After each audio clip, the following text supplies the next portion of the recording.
السلام عليكم ورحمة الله وبركاته. إن الحمد لله نحمده ونستعينه ونستغفره ونعوذ بالله من شرور أنفسنا وسيئات أعمالنا.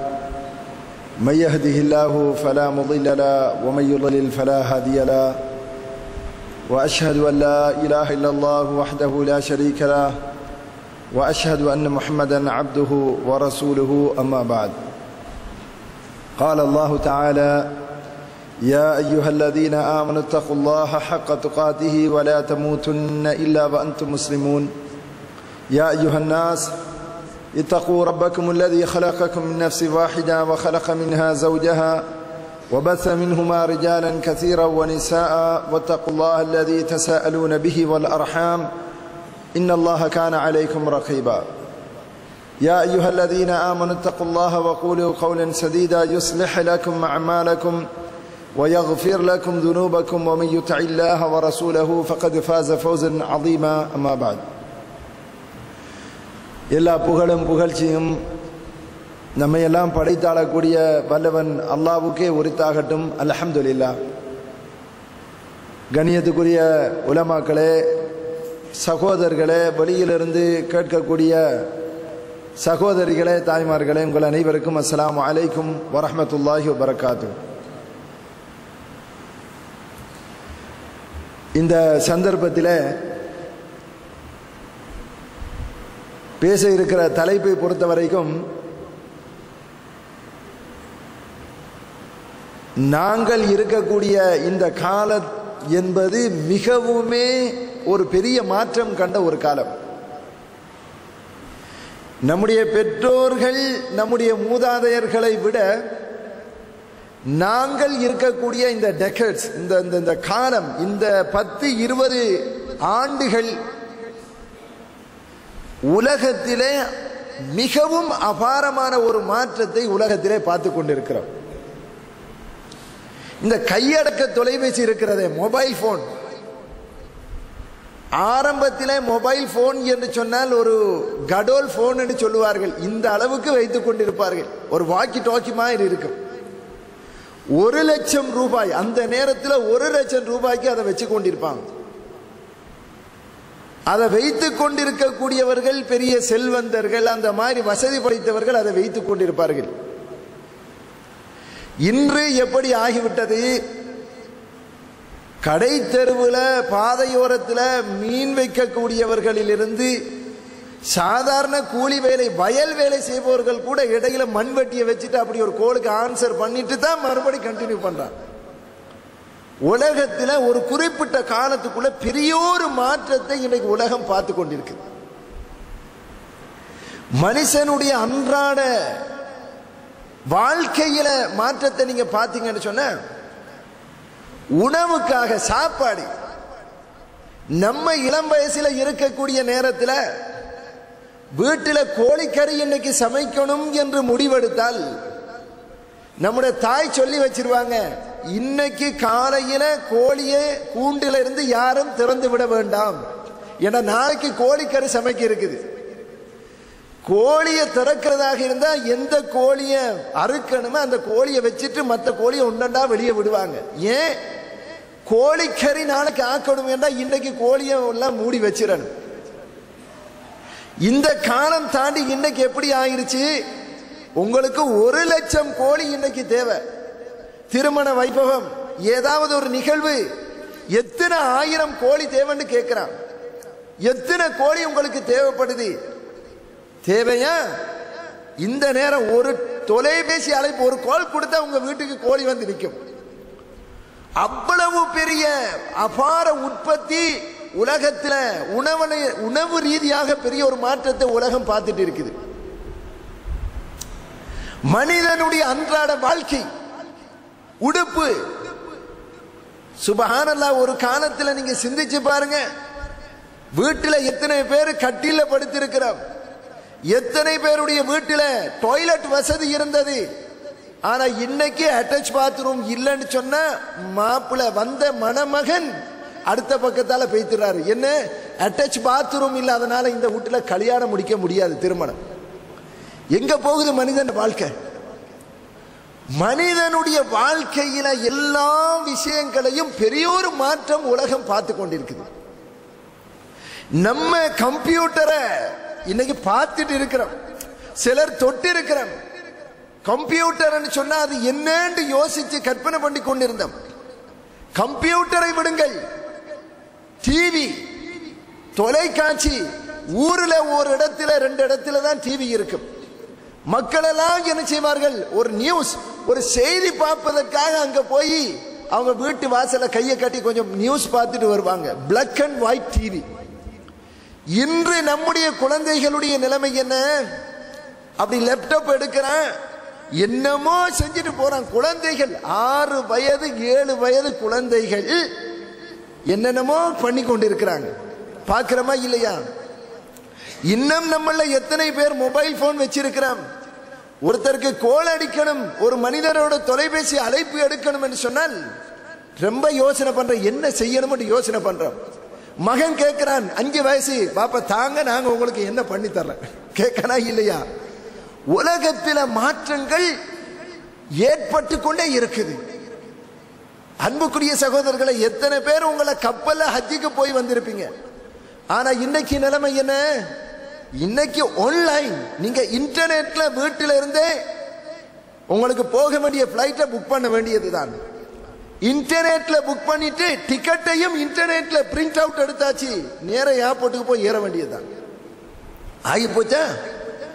இன்னும் கொஞ்ச நாள் இந்த ஃபெக்ஸ் அனுப்புற மாதிரி மனுஷன் எல்லாம் உள்ள ஏறி உட்கார்ந்து அங்க போய் ஹஜ்ஜில வெளியே வருவான், மக்காக்கு பக்கத்தில் அப்படியே வெளியே வருவான். இந்த மாதிரி மனிதனுடைய உலகம் மாறிக்கொண்டே போகுது. உலகம் மாறுதே, இஸ்லாத்திலேயும் கொஞ்சம் நாகரிகம், மாற்றம், மாடர்னைசேஷன் வரலாமா அப்படின்னு கேட்டா அதுதான் இன்னைக்கு தலைப்பு. மாறக்கூடிய இந்த உலகத்தில் மாறாத இஸ்லாம், அதைத்தான் இன்னைக்கு சுருக்கமாக இன்ஷா அல்லாஹ் பேச இருக்கிறோம். முதல்ல மனிதனுக்கு இருக்கக்கூடிய கொள்கை, இஸ்லாம் என்று சொல்லக்கூடிய ஏகத்துவ கொள்கை, இணை வைக்காத ஏக கடவுளை வணங்க வேண்டும் என்று சொல்லக்கூடிய அந்த ஏகத்துவ கொள்கை என்பது ஃபித்ரத் அல்லாஹ் இல்லதி ஃபதரன் நாஸ் அலைஹா லா தப்தீல லிஹல்கில்லாஹ். மனிதனை அல்லாஹ் அந்த ஒரு கடவுள் கொள்கையின் மீதுதான் படைத்திருக்கிறான், அதில் மாற்றம் இல்லை. உலகத்தில் மனிதன் பிறக்கிற பொழுது அல்லாஹ்வுடைய தூதர் சொன்னார்கள், குல்லு மௌலூதின் யூலது அலல் ஃபித்ரா. ஒவ்வொரு குழந்தையும் இணையற்ற ஷிர்க் இல்லாத ஏக இறைவன் ஒரு கடவுளை நம்பக்கூடிய அந்த தன்மையோடு, அந்த குவாலிட்டியோடு தான் அந்த ஒவ்வொரு குழந்தையும் உலகத்தில் பிறக்குது.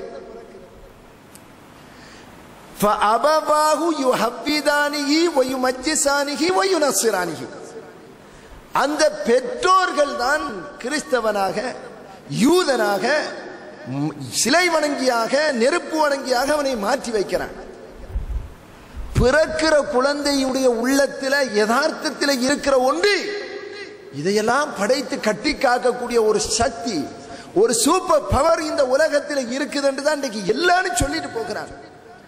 ஆனா அது யாருன்னு கேட்கும் போதுதான் ஒருத்தன் மாட்டை காட்டுறான், ஒருத்தன் ஆட்டை காட்டுறான், ஒருத்தன் கல்லை காட்டுறான், ஒருத்தன் சூரியனை காட்டுறான்.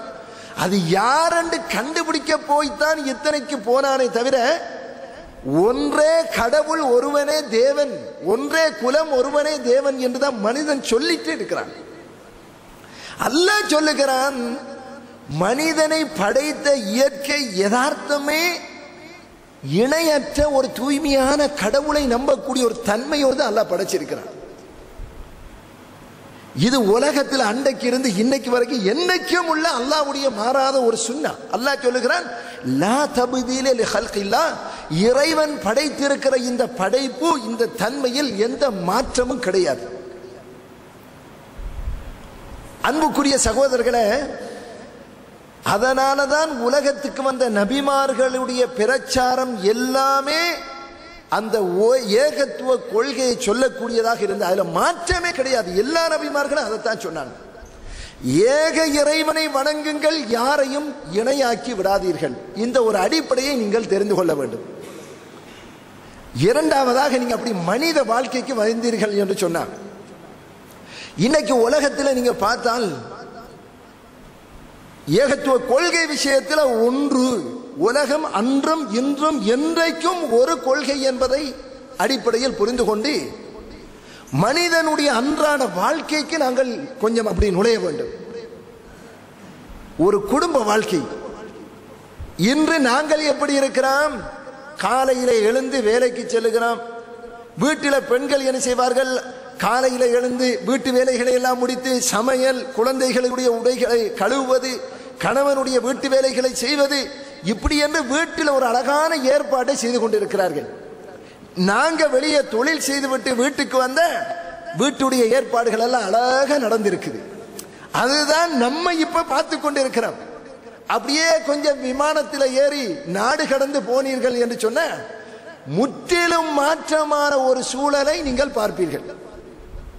என்ன நடக்குது?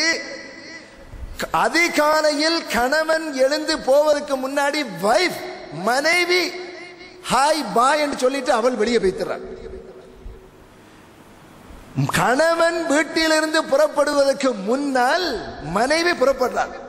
அப்படி ஹாய் சொல்லிட்டு போறா. எங்க? அவள் காலையில வேலைக்கு போகிறாள். இப்ப கணவன் என்ன செய்யணுமா? டேக் கேர், குழந்தைகளை பராமரிப்பதற்காக உள்ள ஒரு இடம் இருக்குது. இருக்கிற குழந்தையெல்லாம் ஏத்தி ஒன்னொண்டா இறக்கிறது. நீ எங்க இறங்கணும்? ஸ்கூல்ல. அடுத்தது எங்க இறங்கணும்? மொண்டசூரியில. அடுத்த ரெண்டை கொண்டு போய் டேக் கேர்ல போட்டுறது. போட்டுட்டு அதுக்கு பிறகுதான் இவர் ஜொப்புக்கு போறது. இந்த குடும்ப கட்டமைப்பை இன்னைக்கு நாங்க பார்க்கிறோம்.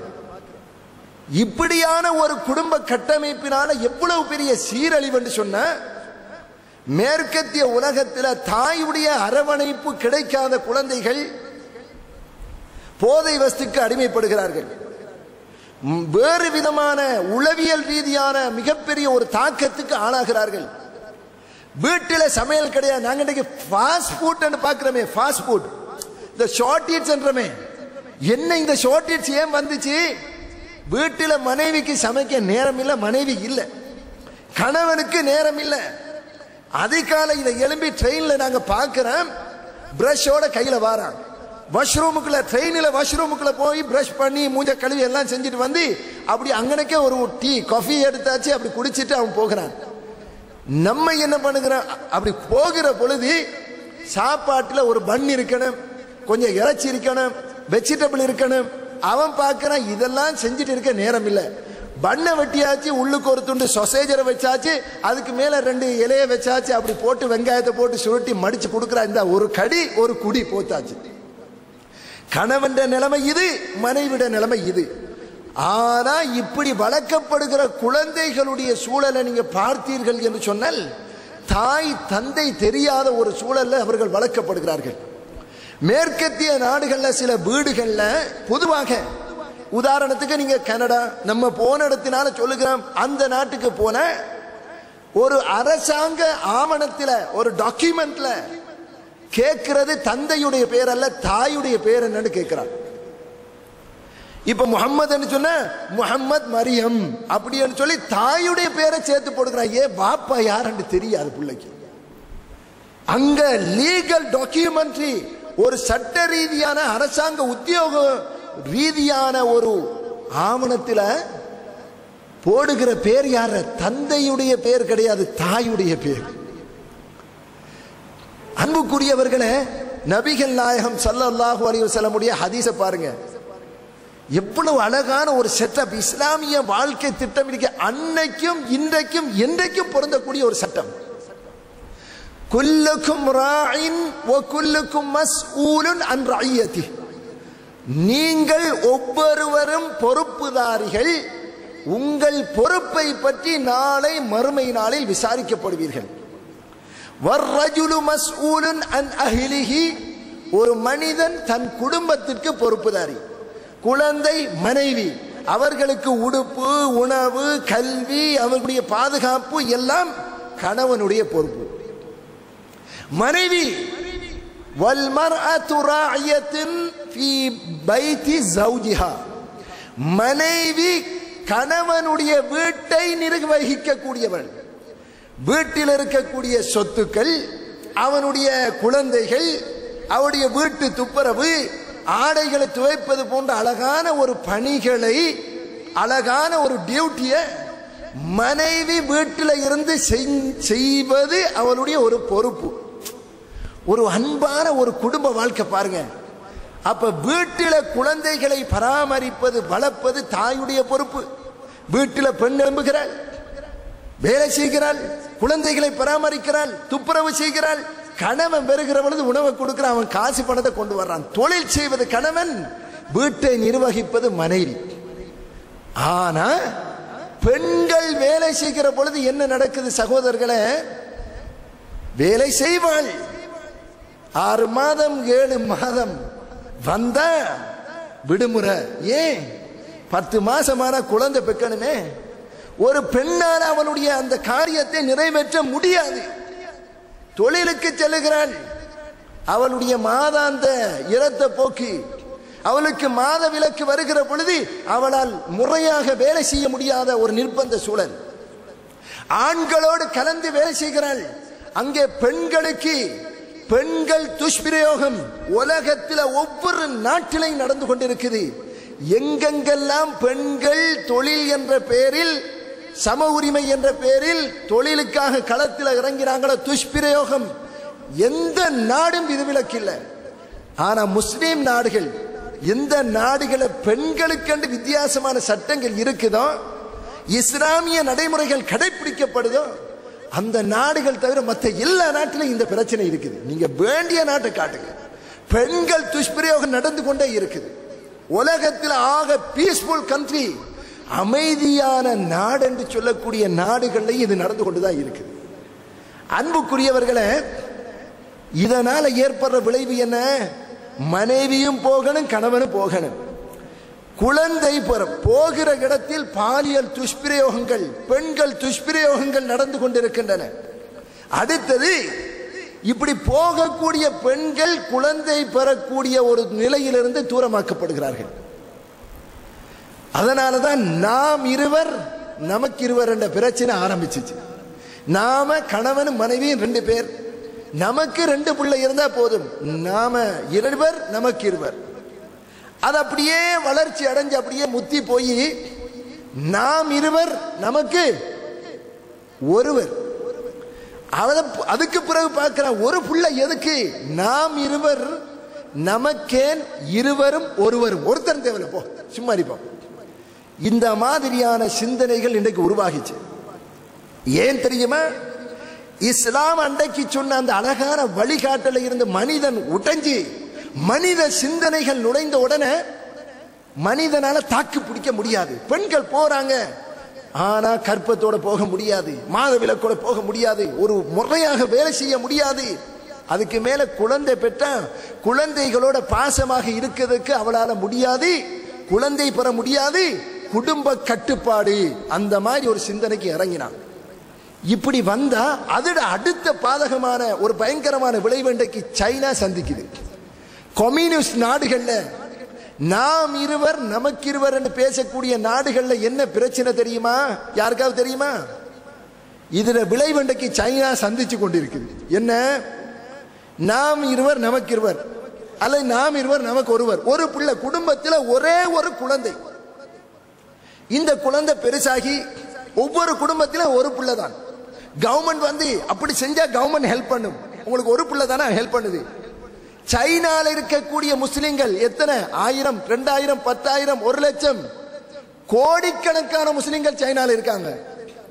கோடிக்கணக்கு முஸ்லிம்கள் சைனாவில் இருக்கிறாங்க. வெளியே உலகத்துக்கு தெரியாது, மீடியாக்கள் கட்டுப்படுத்தி வச்சிருக்குது. கம்யூனிஸ்ட் நாடு. அந்த முஸ்லிம்கள் 2 அரசாங்கம் உதவி செய்தாலும் சரி, செய்யலாட்டியும் சரி, எங்களுக்கு இஸ்லாம் சொல்லக்கூடிய மாதிரி அழகான குழந்தை பாக்கியம் வேண்டும். நாயகம் ஸல்லல்லாஹு அலைஹி வஸல்லம் சொன்னார்கள், தஸவ்வஜுல் வலூதல் வதூத் ஃபஇன்னி முகாசிரும் பிக்குமுல் உமம யௌமல் கியாமா. நீங்கள் திருமணம் செய்கிற பொழுது நல்ல குழந்தை பெறக்கூடிய பெண்களை பார்த்து திருமணம் செய்யுங்கள். நல்ல இரக்கமான பெண்களை பார்த்து நீங்கள் திருமணம் செய்யுங்கள். ஏன் தெரியுமா? கியாமத்துடைய நாளையில் என்னுடைய உம்மத்தினர்களுடைய எண்ணிக்கை ரொம்ப மெஜாரிட்டி, அதை பார்த்து நான் சந்தோஷப்படுவேன்னு சொல்றாங்க நாயகம் ஸல்லல்லாஹு அலைஹி வஸல்லம். அதிகம் புள்ள பெறுவான்னு பெத்திட்டு பார்க்க முடியாது. குழந்தை பெறுவாளா என்பதை அந்த குடும்பத்தில் குழந்தை பெறக்கூடிய அந்த பாக்கியம் இருக்குதா என்பதையெல்லாம் சும்மா பார்க்கும்போது தெரியும். மாஷா அல்லாஹ், நல்ல குழந்தை பெறக்கூடிய குடும்பம், இரக்கமான குடும்பமா அல்லது மடிச்சு கட்டிட்டு நிக்கிற குடும்பமாங்கிறது பார்த்தா தெரியும். ரசூலுல்லாஹி ஸல்லல்லாஹு அலைஹி வஸல்லம் சொல்லுகிறார்கள், நல்ல இரக்கமான அன்பான குழந்தை பெறக்கூடிய குடும்பத்தை பார்த்து முடிக்கிறாங்க. அப்ப சைனா போன்ற நாடுகள்ல இன்றைக்கு என்ன பிரச்சனைன்னு கேட்டா, ஒரு குழந்தை அது பெருசாகி அது திருமணம் முடிக்குது, அந்த குழந்தைக்கு ஒரு குழந்தை பிறக்குது. இந்த குழந்தை இப்ப பாக்குது, பெருசாகி கொஞ்சம் அப்படி வயசு வந்தோன்னு அப்படி பாக்குது, ஒரு 8-9 வயசுல தன்னோட விளையாடுறதுக்கு தனக்கு யாரும் கிடையாது, சகோதரங்கள் கிடையாது, சகோதரிகள் கிடையாது. ஏன் குடும்பத்தில் ஒரு பிள்ளை, சரி எனக்கு தான் பிள்ளையில மேலையாவது கொஞ்சம் பாப்போமே என்று பார்த்தா, அந்த குழந்தையுடைய பாப்பா தந்தை இருக்கிறாரே அவருக்கு சகோதரங்கள் கிடையாது. ஏன்னா அவர் ஒரே ஒரு குழந்தை குடும்பத்தில், பெரியப்பாவும் இல்லை சாச்சாவும் இல்லை. அப்படியே கொஞ்சம் பார்த்தா பாப்பாவுக்கு யாராவது தாத்தா தங்கச்சி இருக்குதா, மாமியாகுமே, மாமிமாரும் கிடையாது, மாமிமாருக்கு மக்களும் கிடையாது. போ சரி தாயுடைய குடும்பத்தை பார்ப்போம்னு சொல்லி தாயுடைய குடும்பத்தை பார்த்தா, தாயும் குடும்பத்தில் ஒரே ஒரு பெண்ணாக இருந்திருக்கிறாங்க, சாட்சியும் கிடையாது, பெரியம்மாவும் கிடையாது. தாய்க்கு யாராவது சகோதரர்கள் இருக்கிறாங்களா, மாமா முறை எடுப்போம்னு பார்த்தா மாமாமாரும் கிடையாது. இந்த குழந்தைக்கு சகோதரன் கிடையாது, சாட்சி பெரியம்மா கிடையாது, மாமா மாமி கிடையாது, பெரியப்பா சின்னப்பா கிடையாது, ஒன்றும் கிடையாது. ஒரு தனி மனிதனாக அந்த குழந்தை உருவாகுது. இப்படி உருவாகிற குழந்தை இடத்துல என்ன உணர்வு? இன்றைக்கு சைனாவில் அதனுடைய ரியாக்ஷன், அதனுடைய பிரதி விளைவுகள் வெளியாகி கொண்டிருக்கின்றன. மனிதன் மிருகத்தன்மை கொண்டவனாக உருவாகிறான். சோஷியல் லைஃப், ஒரு சமூக வாழ்க்கை, ஒரு மனுஷனோட கலந்து சேர்ந்து பின்னி சேர்ந்து இருக்கிற பொழுது ஒரு மனிதனிடத்துல இன்ப துன்பங்களை பங்கெடுக்கிற பழக்கம் இருக்கும். நாயகம் ஸல்லல்லாஹு அலைஹி வஸல்லம் சொன்னாங்க, அல் முஃமினுல் கவியுல்லதி யுகாலித்துன் நாஸ வ யஸ்பிரு அலா அதாஹும் கைரும் மினல்லதி லா யுகாலித்துன் நாஸ வ லா யஸ்பிரு அலா அதாஹும். ரவாஹுல் இமாம் அஹ்மத். அல்லாஹ்வுடைய தூதர் சொன்னார்கள், ஒரு மனிதன், ஒரு முஸ்லிம், பலகீனமான ஒரு முஸ்லிம், சமூகத்தோடு கலக்காமல், மக்களோடு நெருங்காமல், மக்களோடு கலந்து பேசி பழகி அவர்களிடத்தில் சில நேரம் துன்பம் பேச்சு ஏச்சு வரும். இதையெல்லாம் சகித்து கொள்ளாத ஒரு முஸ்லிமை விட மக்களோடு சேர்ந்து கலந்து ஒன்றாக இருந்து இன்ப துன்பங்கள்ல பங்கெடுக்கிற முஸ்லிம் இருக்கிறானே, பலமான முஸ்லிம் இருக்கிறானே, அல்லாஹ்விடத்தில் சிறந்தவன் என்று சொன்னார்கள் ஸல்லல்லாஹு அலைஹி வஸல்லம். ஏன்? ஒரு சமூக வாழ்க்கையில் இருக்கும் போதுதான் ஒரு மனிதன் மனித உணர்வோடு வளர்வான். ஒரு பாடசாலையில் ஏன் கற்க வைக்கிறோம்? அந்த குழந்தை இடத்துல ஒரு சமூக உணர்வு, பழகுகிற பொழுது எப்படி மனிதனோட பழகணும் என்ற தன்மை வரும். இது இல்லாத காரணத்தினால இன்றைக்கு சைனால நாங்க பார்க்கிறோம், நல்ல வளர்ச்சி இருக்குது, மிருகம் போல வேலை செய்கிறார்கள். ஆனா உணவு பண்டங்களை நஞ்ச கலக்கிறாங்க, பயங்கரமான கெமிக்கல், அந்த மாதிரி பொருட்கள். எந்த அளவு கண்டா குழந்தைகளுடைய அதாவது பால் மாவு, பால் உணவு, அதுல கூட பயங்கரமான பொருட்களை எல்லாம் போட்டு கலந்து எதை வேணுமென்றாலும் போடுவான், யார வேணுமென்றாலும் வித்து பொருளாதாரம் திரட்டணும் என்கிற ஒரு மிருகத்தனமான சிந்தனை கொண்டவர்களாக இன்றைக்கு அங்க உருவாகி கொண்டிருக்கிறார்கள். ஒரு 2 மாதங்களுக்கு முன்னால நீங்க யூடியூப்ல ஃபேமஸ், மிகவும் பிரபலியமான ஒரு நிகழ்ச்சியை பார்த்தீங்க. இன்னைக்கு உலகத்தில் மனித உரிமை, சிறுவர் உரிமை அமைப்புகள் எல்லாம் பேசிச்சு. சைனாவில் ஒரு பாதையில ஒரு சின்ன குழந்தை விழுந்துச்சு, ஒரு வாகனம் அந்த குழந்தைக்கு மேலால ஏறிட்டு போகுது. பக்கத்தில் இருக்கிற மக்கள் எல்லாம் பார்த்துட்டு சும்மா இருக்கிறாங்க. ஒரு மனுஷன் அதை கடந்துட்டு போறான், குழந்தை விருந்து வாகனம் ஏறிட்டு போகுது, அவன பாட்டுக்கு போறான். அடுத்தவன் வருகிறான், அப்படியே போகிறான், இன்னொரு வாகனம் வருது, அதே மாதிரி ஏறிட்டு போகுது. ஒரு சின்ன குழந்தை, சாதாரண ஒரு 5 வயசு 4 வயசு 4 அல்லது 3 வயசு இருக்கும். அன்புக்குரியவர்களே, ஒரு குழந்தை வாகனம் ஏறிட்டு போகுது, அந்த குழந்தை துடிக்குது. ஒரு மனுஷன் கூட கணக்கெடுக்க மிருக உணர்வு. மீடியாக்களை போட்டு இன்னைக்கு, அதாவது சைனாவுக்கு மேல அவ்வளவு பெரிய ஒரு குற்றச்சாட்டு. பக்கத்தில் ஒரு கடையில் இருக்கக்கூடிய ஒரு சர்வேலன்ஸ் கேமரா, அதாவது செக்யூரிட்டி கேமராவுல அந்த வீடியோ பதிவாகி யூடியூப்ல போடப்பட்டு உலகத்தில் பரபரப்பாக இப்போ 2 மாசத்துக்கு முன்னாடி பேசப்பட்டுச்சு. ஏன் பேசினாங்க? ஒரு குழந்தை, நமக்கு கூட ஒரு காபிராக இருக்கலாம், முஸ்லிம் அல்லாதவராக இருக்கலாம், ஒரு மிருகம், ஒரு நாய் பூனையாக இருக்கலாம், ஒரு வாகனத்துக்கு அடிபட்ட நமக்கு கவலை வருதா இல்லையா? ஏன்? நமக்கு அந்த மனிதனோட பழகினத்தால அந்த மனித உணர்வு இருக்குது. மிருக சிந்தனை கொண்டவர்களாக அந்த வீடியோ இப்ப கூட இருக்கு, நீங்க பார்க்கலாம். உங்களுக்கு கூட ஒரு ஆத்திரம் வரும், மிருகமா, கண் தெரியாத மக்களான்னு யோசிப்பீங்க. இப்படியான உணர்வு கொண்டவர்களாக இன்றைக்கு உருவாகி கொண்டிருக்கிறாங்க. நாயகம் ஸல்லல்லாஹு அலைஹி வஸல்லம் அவர்கள் மருந்து சொல்லி இருக்கிறாங்க. குழந்தை பெற்க முடியாத சூழல், ஏன் பெண்கள் வெளியே, கணவனுக்கு முன்னாடி அவள் போனாள், குழந்தை பெற முடியாது, குழந்தை பெற முடியலன்னு சொன்ன இப்படியான பாதகமான சூழல்கள் வருது. இன்னொரு பக்கத்தில் மனிதன் இயல்பு என்ன தெரியுமா? ஒரு தாய் என்று சொன்னா அவளுக்கு பாசம் வேணும், பாசம் காட்டணும். இரக்க உணர்வை அல்லாஹ் உள்ளத்திலே வைத்திருக்கிறான். நாயகம் ஸல்லல்லாஹு அலைஹி வஸல்லம் சொன்னார்கள், இன்னல்லாஹ ஜஅல ரஹ்மத மிஅத ஜுஸ்இன். அல்லாஹ் தன்னுடைய ரஹ்மத்தை, கருணையை, இரக்கத்தை 100 பகுதிகளாக பிரிச்சான்.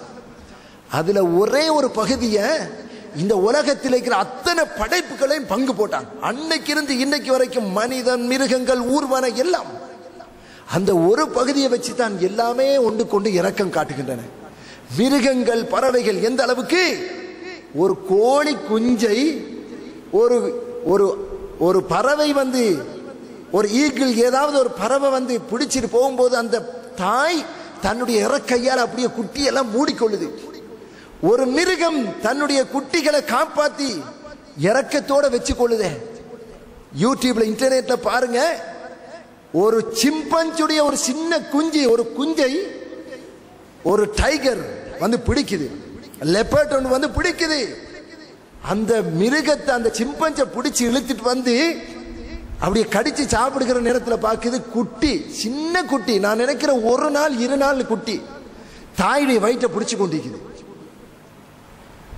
ஒரு வேட்டையாடுகிற மிருகம் அந்த தாயை சாப்பிட்டு விட்டு அந்த குஞ்சை அப்படியே வாயில தூக்கி அது படுக்கக்கூடிய ஒரு உயரமான மரத்துக்கு மேல கொண்டு வந்து வைக்குது, தனக்கு பக்கத்தில் வைக்குது. ஒரு கட்டத்தில் அந்த குஞ்சு அப்படியே கீழே போன, கீழே இறங்கி வந்து அந்த குஞ்சு அப்படியே தட்டுது, தட்டி மேலுக்கு எடுத்து தான் கிட்ட கொண்டு வந்து கிட்ட போட்டுக்கொண்டு அந்த குஞ்சை வச்சு கொண்டு படுக்குது. பல நாட்கள் அந்த வேலை செய்து. ஒரு எது, வேட்டையாடக்கூடிய மிருகம் ஒரு குஞ்சு மேல இரக்கம் காட்டுது. நீங்க பாத்தீங்கன்னு சொன்னா அப்படி உள்ளம் பூரிச்சு போகும். அட, ஒரு வேட்டையாட மிருகத்துக்கு இவ்வளவு பாசமா? நாயகம் ஸல்லல்லாஹு அலைஹி வஸல்லம் சொன்னார்கள், அல்லாஹ்வுடைய 100 மடங்கு இரக்கத்தில் ஒரு பங்கு இந்த உலகத்தில் இருக்கிற அத்தனை படைப்புகளுக்கும் அல்லாஹ் கொடுத்தான். அந்த ஒரு இரக்கத்தை வச்சு ஒரு மிருகம், வேட்டையாடுகிற மிருகம் கூட ஒரு மிருகத்துடைய குட்டிய இரக்கமா அரவணைச்சு கொள்ளுது. அது மாதிரி சில வீடியோ இருக்கு, நான் காட்டினா உங்களுக்கு கூட ஆச்சரியம் வரும். ஒரு நேரம் ப்ரொஜெக்டர் போட்டு காட்டணும் அல்லாஹ்வுடைய அந்த இந்த ஹதீஸ், அந்த விஷயம் எப்படி என்று சொல்லி ஒரு தொகுப்பு என்கிட்ட இருக்குது. ஒரு சந்தர்ப்பம் கிடைச்சா இன்ஷா அல்லாஹ் பார்க்கலாம். அன்புக்குரியவர்களே, மனிதனுடைய இயல்பு இரக்கம் காட்டணும். குழந்தை பெறவில்லை, குழந்தையை பெற்றெடுக்கவில்லை, குழந்தை பெற முடியாது, இரக்கம் காட்டணுமே. அப்ப எதை எடுத்துக்கொண்டா தெரியுமா? நாய், பூனை, இதர பயங்கரமான மிருகங்களை எல்லாம் இன்றைக்கு மனுஷன் வளர்க்கான். என்ன வளர்க்கிறான்? கீரி, பாம்போடு சண்டை செய்கிற கீரியை வளர்க்கான். என்ன, என்ற செல்ல புள்ளன்னு சொல்றான். பாசம். எதுக்கு பாசம், எதுக்கு பாசம் காட்டக்கூடாது என்று தெரியாத நிலைமைக்கு மனுஷன் போனான். இன்னைக்கு மேற்கத்திய நாடுகளை நீங்க பார்க்கலாம், குழந்தைகளை இப்படி கையில பிடிச்சி இழுத்துட்டு போவாங்க, கூட்டிட்டு போவாங்க. 3 வயசு 4 வயசு எங்க போகணுமா குழந்தைய கையில பிடிச்சுக்குவாங்க. ஆனா இந்த இடுப்புல ஒன்று இருக்கு, அது என்னது? அந்த நாயுடைய கோலத்தை பார்த்தீங்கன்னா, சப்ப மூஞ்சி, விரிஞ்ச மூஞ்சி, ஆயிரக்கணக்கான ஒரு பூனை இலங்கை சல்லிக்கு 1 லட்சம் ரூபாய்க்கு வாங்குறாங்க. சின்ன மங்கி, சின்ன குரங்கு 25 லட்சம் ரூபாய். நான் இப்ப கூட பார்த்துட்டு வந்தேன், 25 லட்சம் ஒரு குரங்கு. அட, இதை விட பெருமதியான ஒரு பொருள் சும்மா கிடைக்குதே, மறக்கலாமே. ஆஹா அதெல்லாம் வளர்த்தா பிரச்சனை வர. மனிதனுடைய சிந்தனை வர வர உலகத்தில் மனிதன் ஏதாவது ஒரு புரட்சி பண்ணி கொண்டுதான் இருக்கிறான்.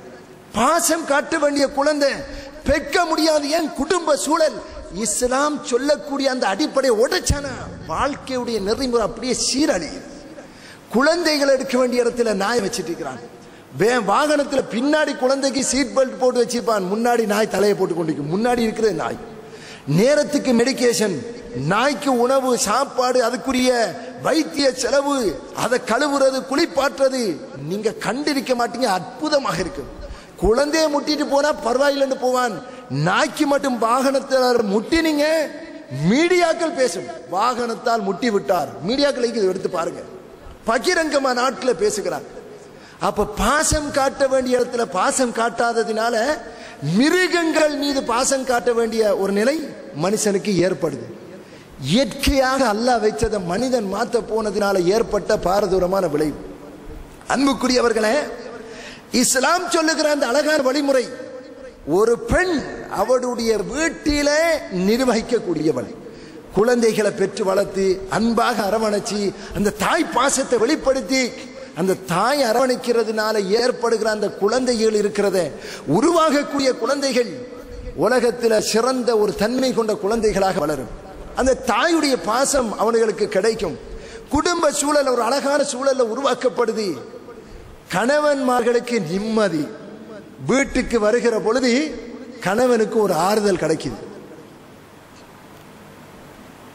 இந்த ஒரு அடிப்படை இன்றைக்கு உலகத்தில் இஸ்லாம் சொன்ன அடிப்படை கியாமத்து நாள் வரைக்கும் மனித வாழ்க்கைக்கு பொருத்தமானது, மாறாதது, எந்த காலத்துக்கும் பொருத்தமானது. அடுத்ததாக சகோதரர்களே, ஹராம் ஹலாலுடைய விஷயங்களை நீங்க பார்க்கலாம். இன்னைக்கு உணவு வகைகளை நீங்க பார்த்தீர்கள் சொன்னா உலகத்தில் உணவு பொருட்கள், நான் ஏற்கனவே சொன்னது போல, ஒரு கோழி சாப்பிடணுமாக இருந்தா நாளைக்கு கோழியை திறந்துடாதேன்னு உம்மா அட்வைஸ் பண்ணி வச்சிருவா இரவைக்கு. இன்னைக்கு நீங்க பாத்தீங்கன்னு சொன்னா சுபஹானல்லாஹ் 40 நாள் கோழி ஆயிடுச்சு.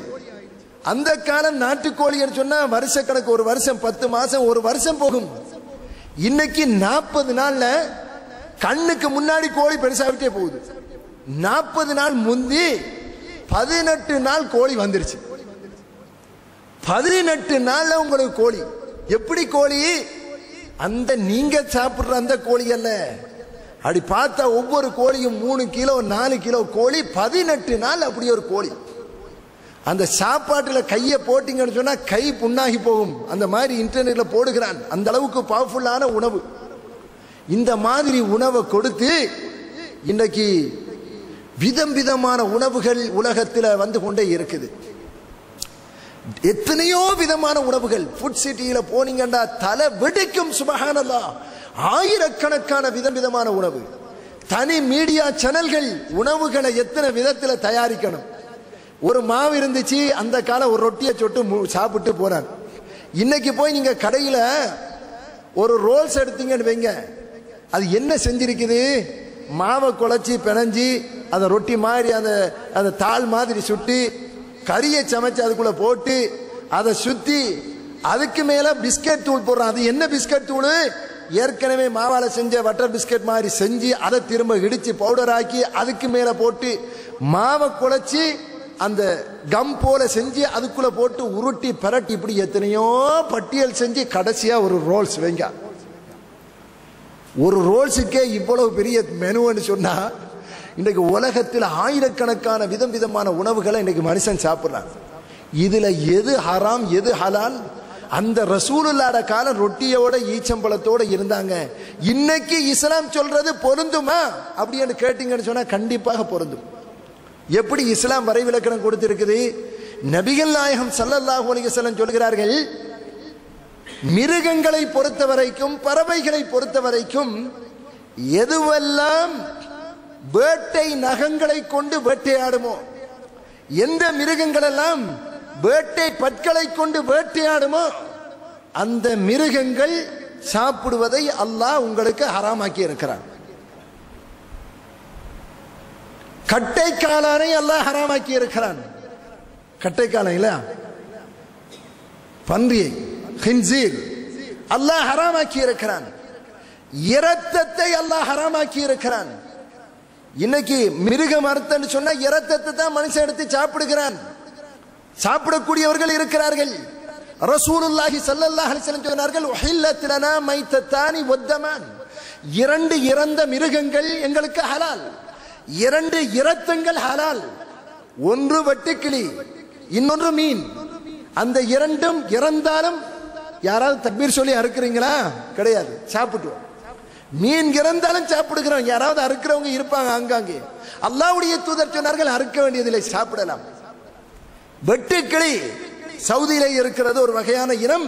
அந்த வெட்டுக்கிளியை சாப்பிடுவார்கள். ஜராத் ஆயிரக்கணக்கில், ஒரு வயல் நிலம் ஆயிரக்கணக்கான ஏக்கரை ஒரு நாள் அழிச்சு போடும். அந்த மாதிரி லட்சக்கணக்கான மில்லியன் கணக்கான வெட்டுக்கிளிகள் ஒரு நேரத்தில் வந்து விடும். அரபிகள் கையில் அம்பிட்டு அப்படியே பிடிச்சி எடுத்துருவா எல்லாத்தையும். இது ரசூலுல்லாஹி ஸல்லல்லாஹு அலைஹி வஸல்லம் சொன்னார்கள் ஹலால். இரண்டு இரத்தம், ஒன்று ஈரல், அடுத்தது பல்லு குத்தி. அல்லாஹ் இரத்தத்தை கட்டியாக்கி அவனாகவே இயற்கையான முறையில் அதை தயாரித்திருக்கிறான். அது சாப்பிடலாம். மற்ற இரத்தங்கள் ஹலால் ஹராம் என்கிறான் திருமறை குர்ஆனில். அன்புக்குரியவர்களே, இன்னைக்கு நவீன விஞ்ஞானம் வந்த பிறகும் அதை அறிவுபூர்வமாக நியாயப்படுத்துது. உங்க உடம்புல நோய் இருக்குது, வைரஸ் தாக்கி இருக்குதுன்னு சொன்ன உங்கள்கிட்ட ஒரு சில பொருட்கள் கேட்பான் டெஸ்ட் பண்றதுக்கு. என்ன கேட்பான்?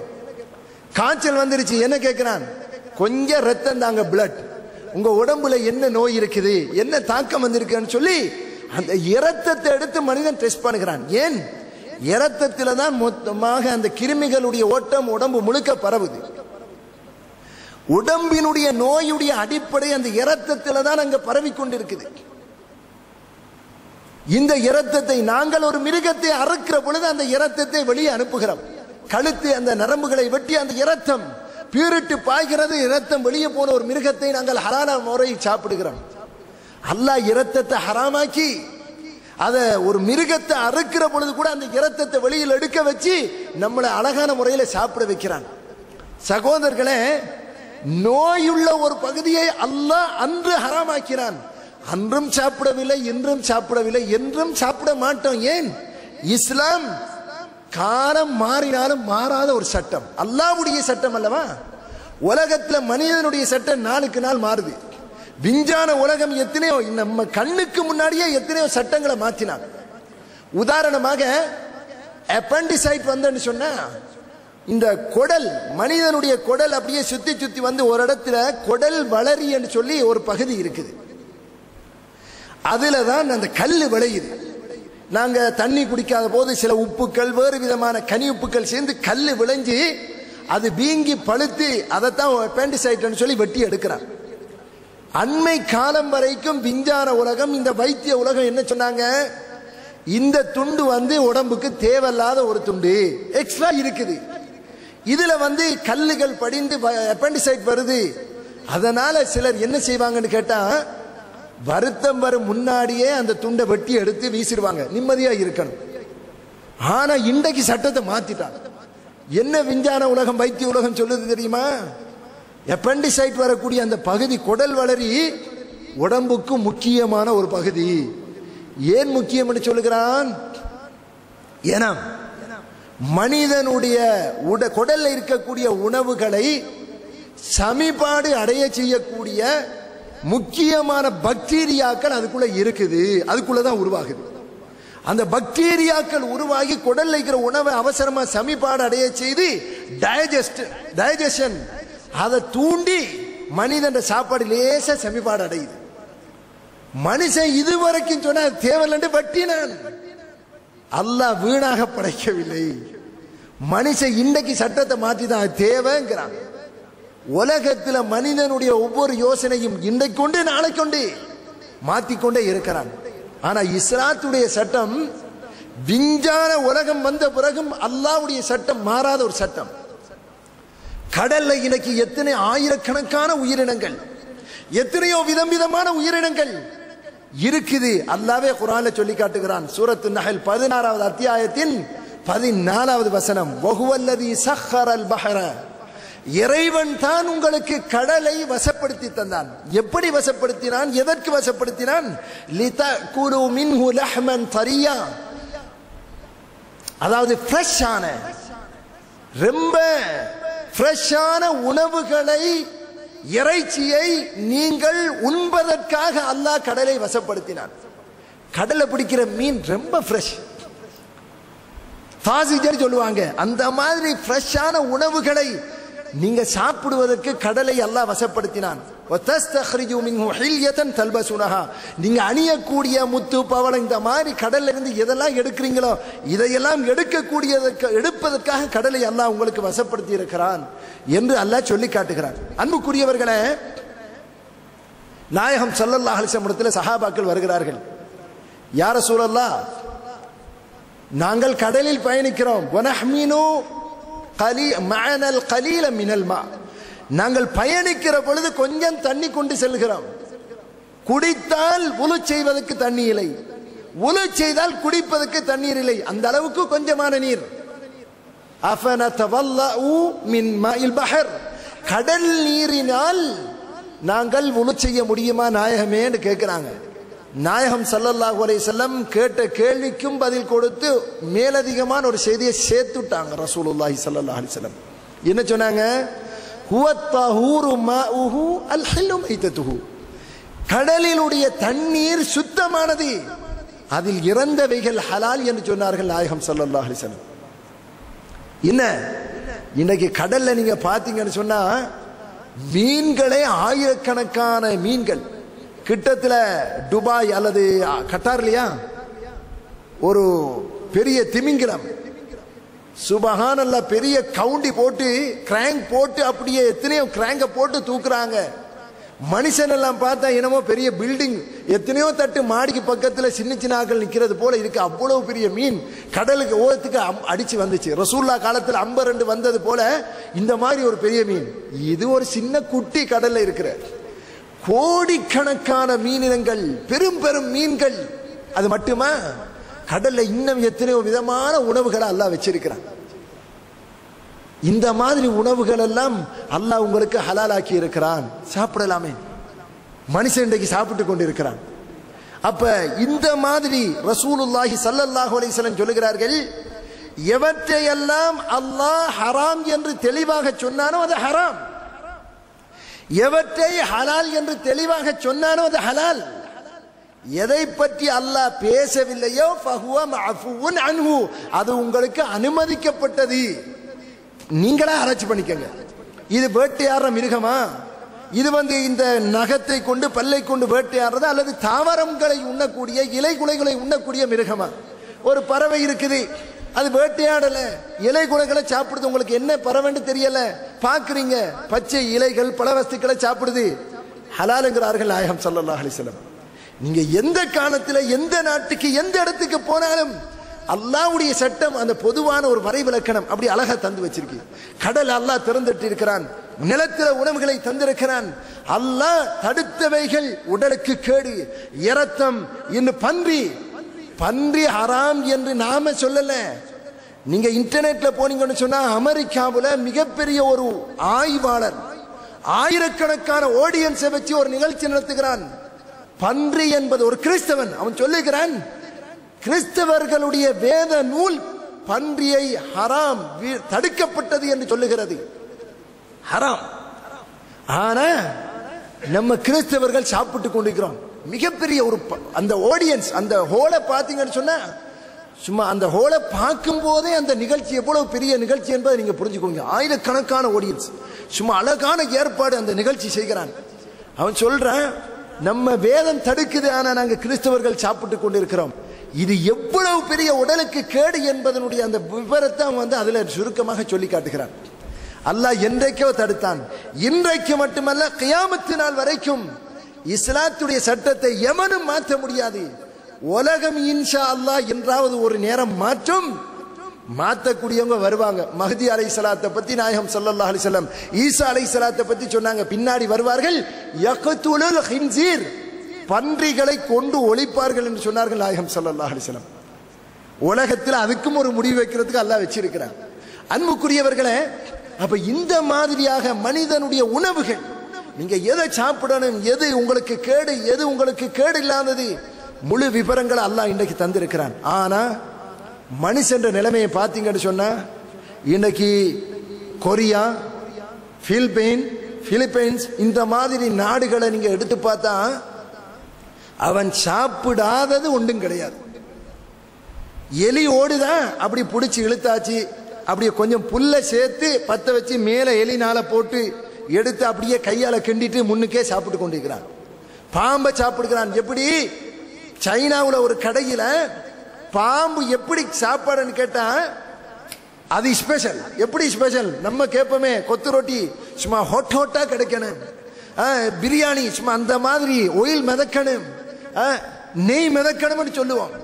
அவனுக்கிட்ட என்ன விசேஷம் தெரியுமா? பாம்பை எடுத்து ரெடியா நிக்கிறான், கஸ்டமர் உட்கார்ந்துட்டு இருக்கிறாங்க. பாம்பை எடுத்ததோட என்ன செய்கிறான்? முதல்ல தலையை ஒரு வெட்டு, அப்படியே கிளாஸ்ல பிடிக்கிறான், ரத்தம் வருது, அப்படியே டக் டக் டக்னு சீவிட்டு அப்படியே ஒரு 4-5 கட்டை போட்டு அந்த பாம்பை வச்சு சோயா சோசை மேல ஊத்தி வைக்கிறான். பாம்பு துடிச்சிட்டு இருக்குது, எடுத்து சாப்பிட்டு கொண்டிருக்கிறான். இதுக்கு பேர் நாகரிகம்.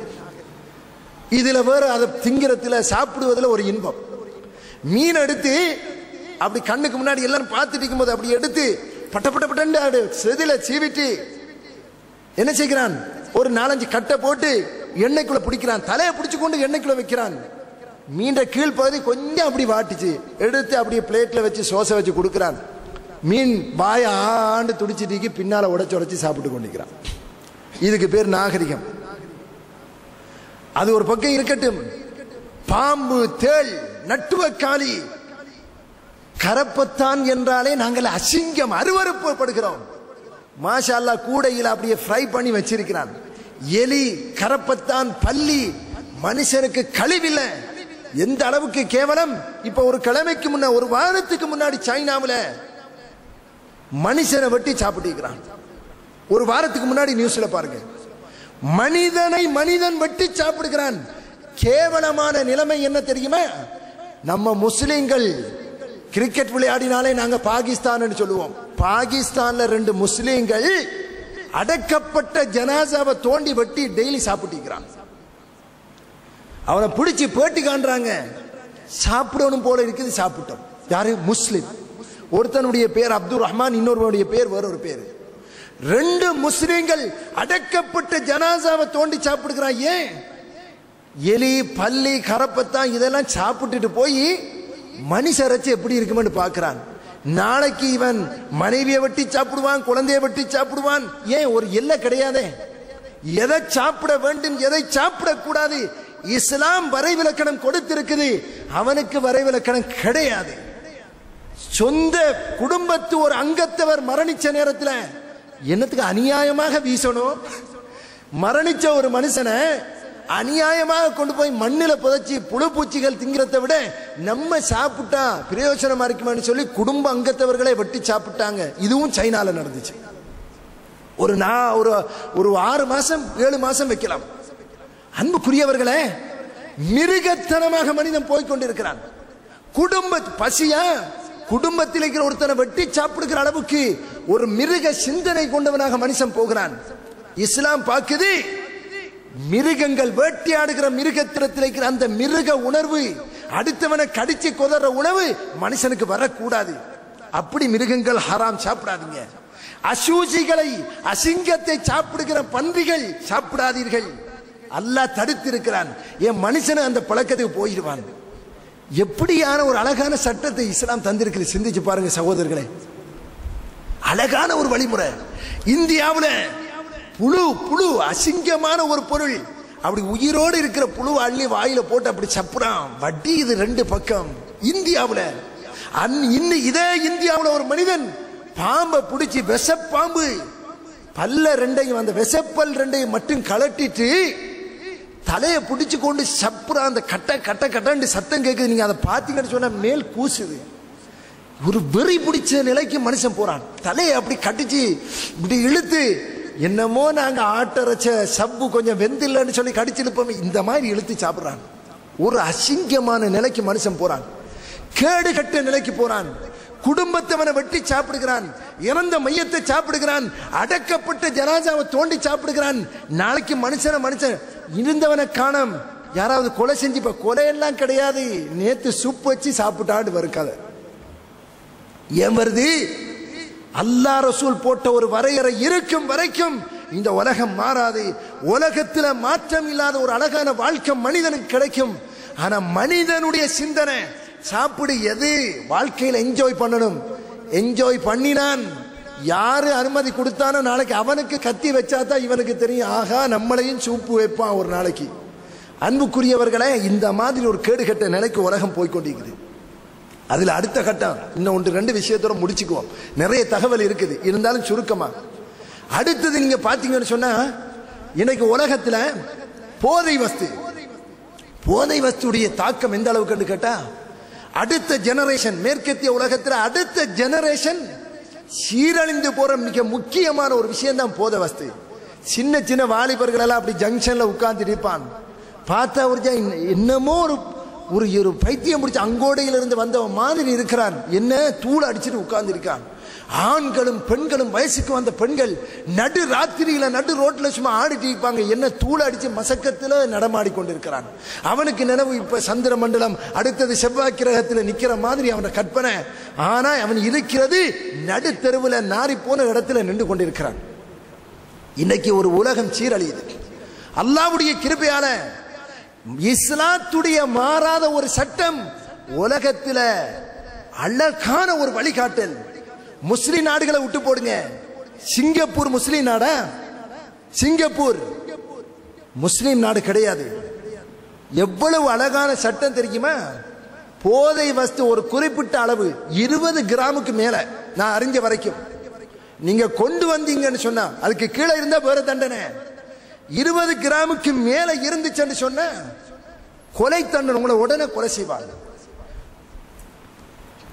சிங்கப்பூர், மலேசியா, அது போல முஸ்லிம் நாடுகள் இந்த மாசம் ஆரம்பம், மார்ச் மாதம் 1வது வாரம் சவுதியிலே, சவுதி நாட்டை சேர்ந்த ஒரு அரபிக்கு கழுத்து துண்டாடப்பட்டது. யூடியூப்ல பாருங்க, வெட்டுகிற பொழுது தலை துண்டாகி விழுது.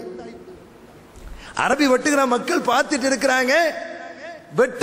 வெட்டுகிற பொழுது ஒரு வெட்டு தலை அப்படியே துண்டாகி கீழே விழுது. மக்கள் எல்லாம் பார்த்து கொண்டு இருக்கிறாங்க. இந்த மாசம் கொடுத்தாங்க ஆரம்பத்தில். நம்ம சொல்றது வெளிநாட்டுக்கு தான் தண்டனை கொடுக்கிறான், வெளிநாட்டுக்கும் கொடுக்கிறான். ஏன் நாம அவ்வளவு அட்டகாசம் அங்க பண்ணி இருக்கிறோம். வெள்ளக்காரன் மாதிரி இருக்கணும். ஏன் அரபிக்காரன் உங்களுக்கு நல்லது செய்யலையா?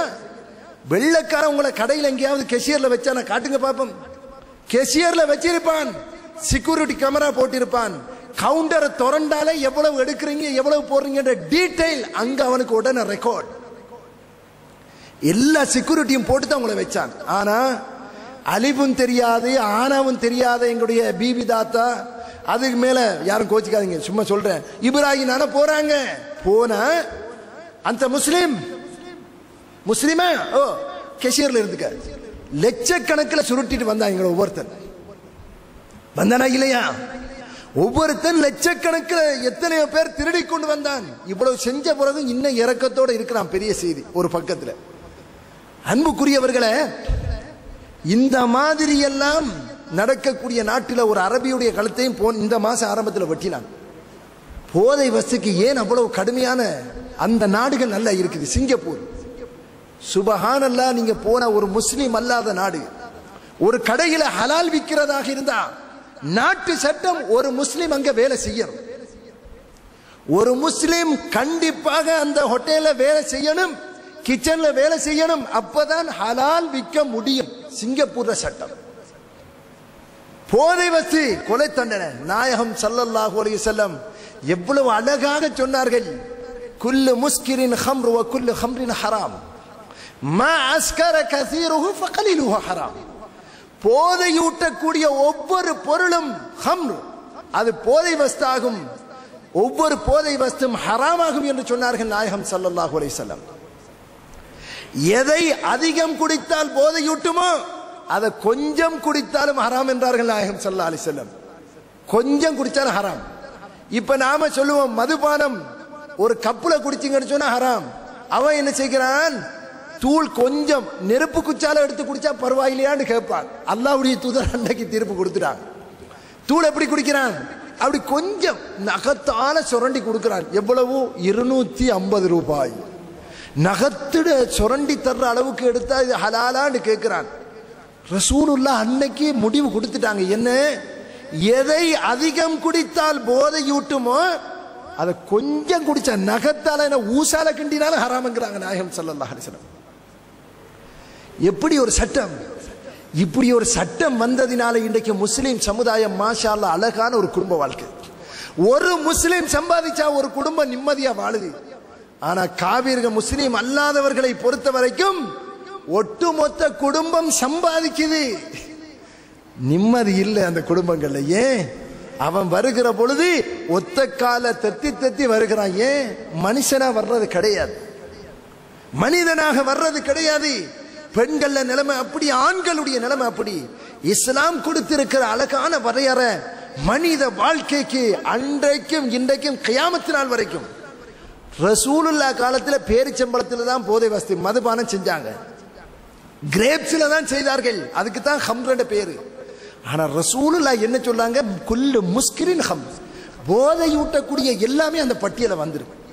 இன்னைக்கு நீ குடு என்று சொல்லலாம், அபீன் என்று சொல்லலாம், என்னது வேற வேற என்னென்ன லேட்டஸ்ட் பேரை போடலாம். எந்த பேரை போட்டாலும் ஹராம் என்கிறார்கள் நாயகம் ஸல்லல்லாஹு அலைஹி வஸல்லம். எந்த காலத்துக்கும் பொருந்தும். எந்த பொருளை குடிச்சு போதை ஊட்டினாலும் ஹராம் என்கிறார்கள் நாயகம் ஸல்லல்லாஹு அலைஹி வஸல்லம். அந்த பட்டியலுக்கு போனாலும் மனித வாழ்க்கைக்கு பொருந்தக்கூடிய சட்டங்களை இஸ்லாம் சொல்லி மாறவே மாறாது. இதுக்கு மேல நீங்க பாத்தீங்கன்னு சொன்னா ஒரு 5 நிமிஷம் பரவாயில்லையா? ஒரு 5 நிமிஷம் இன்ஷா அல்லாஹ். அதுக்கு மேல இஸ்லாத்துடைய வணக்க வழிபாடுகள், பெண்கள் உரிமை, அது போல இஸ்லாத்துடைய தண்டனைகள், கொலைக்கு கொலை, மற்ற விஷயங்கள் ஒவ்வொன்றாக எடுத்து நீங்க பாத்தீங்கன்னு சொன்னா இன்றைக்கு உலகத்தில் நடக்கிறது என்ன? இஸ்லாத்துடைய சட்டத்தினால ஏற்படுற எழுச்சி என்ன? காலம் எவ்வளவு மாறினாலும் அல்லாஹ்வுடைய சட்டங்கள் மாறாது என்பதை அந்த செய்திகளில் இருந்து அன்புக்குரியவர்களை நீங்க புரிஞ்சுக்க முடியும். அது ஒவ்வொன்றாக எடுக்கிறதாக இருந்தா நேரம் பத்தாது. இருந்தாலும் இன்ஷா அல்லாஹ் இன்றைய இந்த தினத்தில் என்ன முடிச்சுக்கோன்னு நினைக்கிறேன். இன்னொரு தலைப்புல போயிட்டா அது நீளமாகிருமோன்னு அஞ்சுகிறேன். அதனால அல்லாஹ்வும் ரசூலும் போட்ட சட்டம் இருக்குதே மனுஷனுக்கு பொருத்தமானது. உதாரணமாக இன்னொரு விஷயம் குறிப்பா சுருக்கமா முடிச்சிருவோம். பெண்கள் ஆண்கள் ஆடை எடுத்துக்கொள்வோம்.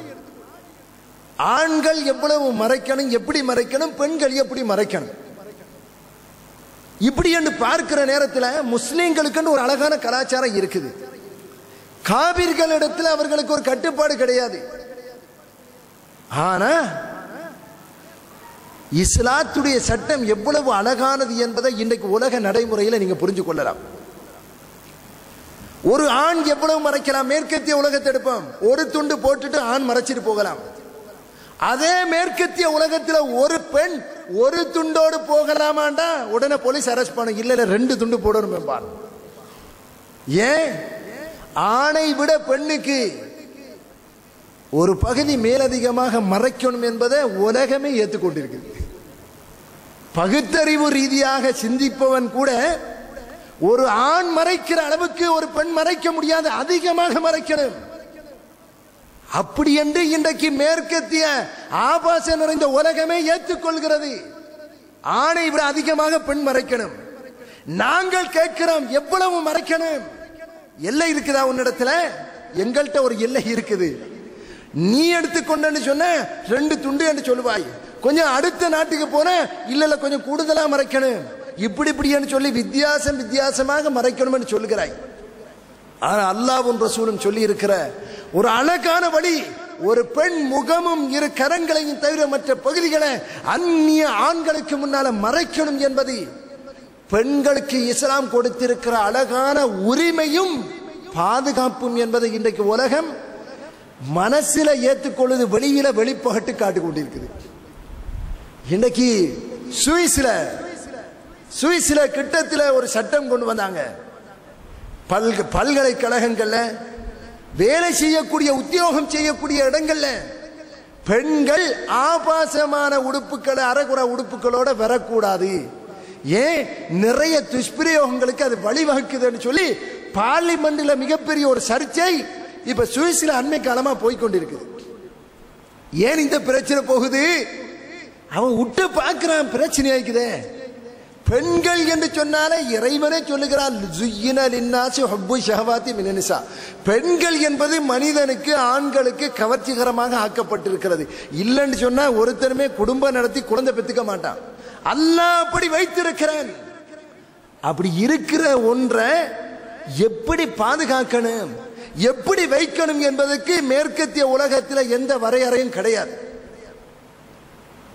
ஆனா இஸ்லாம் கொடுத்திருக்கிற வரையறை ஒரு பெண்களுக்கு பாதுகாப்பு, ஆண்களுக்கு ஒரு பிரச்சனை இல்லை, ஒரு சலனம் இல்லாத ஒரு அழகான ஏற்பாட்டை இஸ்லாம் செய்திருக்குது. அன்புக்குரியவர்களே, உடுப்பு விஷயங்களை நிறைய அதுல இன்னும் எவ்வளவு தகவல் இருக்குது. இருந்தாலும் அல்லாஹ்வும் ரசூலும் போட்டிருக்கிற சட்டம் இருக்குது இல்லையா, உலகத்தில் எந்த இடத்துக்கும் எந்த காலத்துக்கும் பொருத்தமானது, மனிதனுக்கு பாதுகாப்பானது, நிம்மதியானது. ஒரு மனிதன் உண்மையில இது மனிதன் செய்த சட்டம் அல்ல, மனிதனை புரோகிராம் பண்ணிய படைத்த அல்லாஹ் ஜல்ல ஷானுஹு வ தஆலா உள்ளங்களுடைய உணர்வுகளை அறிஞ்சவனுடைய சட்டம் என்று நினைச்சான்னு சொன்னா இஸ்லாத்துல தான் அழகான வெற்றி இருக்கிறங்க பின்பற்றுவார். ஆனா நாங்க இன்னைக்கு கொஞ்சம் தயக்கம், நம்ம நிறைய பேர் தயக்கம். உதாரணத்துக்கு வைப்போமே, அன்றைக்கு ஒரு மாற்று மதத்தார் கேள்வியில கேட்டார்கள், ஏற்கனவே பல நிகழ்ச்சிகள்ல சொல்லப்பட்டிருக்கு பல அறிஞர்களால.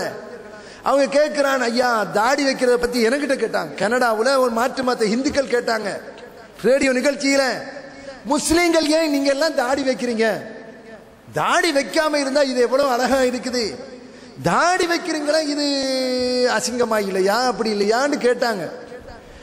சகோதரர் பி ஜெயலலிதா உண்மையிலே நல்ல அழகான ஒரு பதில் கொடுத்தாங்க, நம்ம பிடிச்சது. இருந்தாலும் அதை நானும் சொல்ல விருப்பப்படுகிறேன்.